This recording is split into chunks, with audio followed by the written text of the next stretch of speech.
Hello guys, welcome to my YouTube channel. Guys, इस video में हम नीट यूजी 2025 के बारे में बात करने वाले हैं। और बहुत सारे जो स्टूडेंट्स हैं उनके लगातार डाउट भी आते रहते हैं कि नीट 2025 में कौन कौन से स्टूडेंट हैं जो एग्ज़ाम नहीं दे पाएंगे, यानी कि नीट 2025 से उनको बैन किया जाता है। इस तरह के रिलेटेड डाउट लगातार कमेंट बॉक्स में भी आते रहते हैं और व्हाट्सएप पर भी मेरे पास आते रहते हैं। उस सारी बात कर लेते हैं इन सारे टॉपिक पर। तो देखिए, काउंसलिंग आपको जैसा कि पता है दो तरीके से होती है। एक ऑल इंडिया कोटा की काउंसलिंग होती है और एक स्टेट कोटा की काउंसलिंग होती है। दोनों तरीके से काउंसलिंग चलती है। स्टेट के अपने अलग अलग रूल होते हैं, ऑल इंडिया कोटा के अपने अलग अलग रूल होते हैं।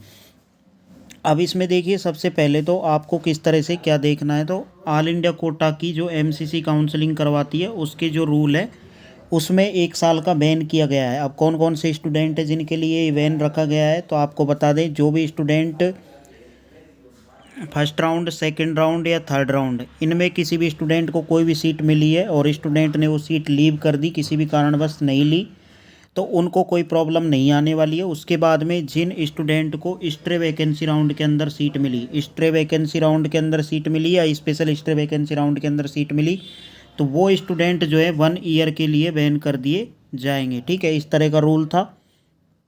और ये स्टूडेंट अपना पार्शियल ड्रॉप भी नहीं ले सकते। पार्शियल ड्रॉप का मतलब ये है, जैसे कि आपको आपकी साल एमबीबीएस बीडीएस की कोई सीट मिली, आप थोड़ी सी वो कॉलेज में चले गए जिसको आप बिल्कुल भी पसंद नहीं करते, ठीक है, और आप उस सीट को छोड़ना चाहते हैं, बट आपको सीट मिली हुई है स्ट्रे वैकेंसी राउंड के अंदर, तो आप उस सीट को नहीं छोड़ सकते, पार्शियल ड्रॉप नहीं ले सकते।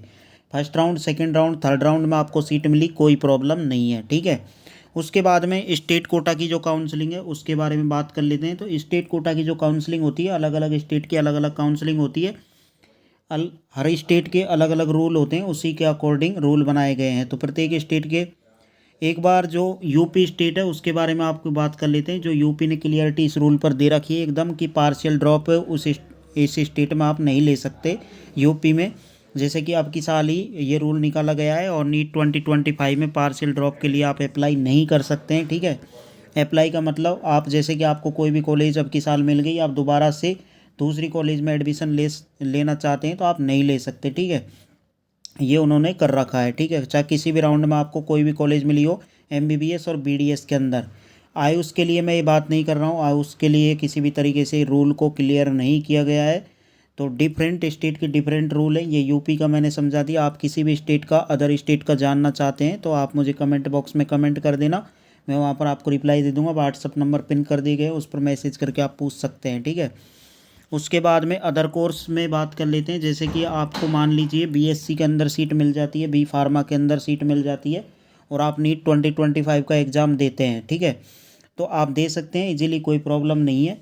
ठीक है, तो उसमें क्या होता है, कॉलेज में, जिस कॉलेज में भी आपने बीएससी या बीए फार्मा के अंदर एडमिशन लिया है उसमें डॉक्यूमेंट्स जमा करवाए हैं, तो वहाँ से डॉक्यूमेंट्स आपको लेने पड़ेंगे, बॉन्ड आपको भरना पड़ेगा। बट ये भी अलग अलग स्टेट का अलग अलग रूल हो जाता है। बट यहाँ पर इस तरह के कोई भी रूल नहीं है कि बीएससी बी फार्मा का आप छोड़ नहीं सकते और नीट का एग्ज़ाम नहीं दे सकते, आराम से दे सकते हैं, किसी भी तरह का इस पर कोई बैन नहीं है। ठीक है, तो खासकर ये पॉइंट थे, मैंने आपको क्लियर करने की कोशिश की। बाकी आपका कोई भी डाउट रहता है तो आप कमेंट बॉक्स में करके मैसेज करके पूछ सकते हैं, व्हाट्सएप पर मैसेज करके पूछ सकते हैं। Thanks for watch this video.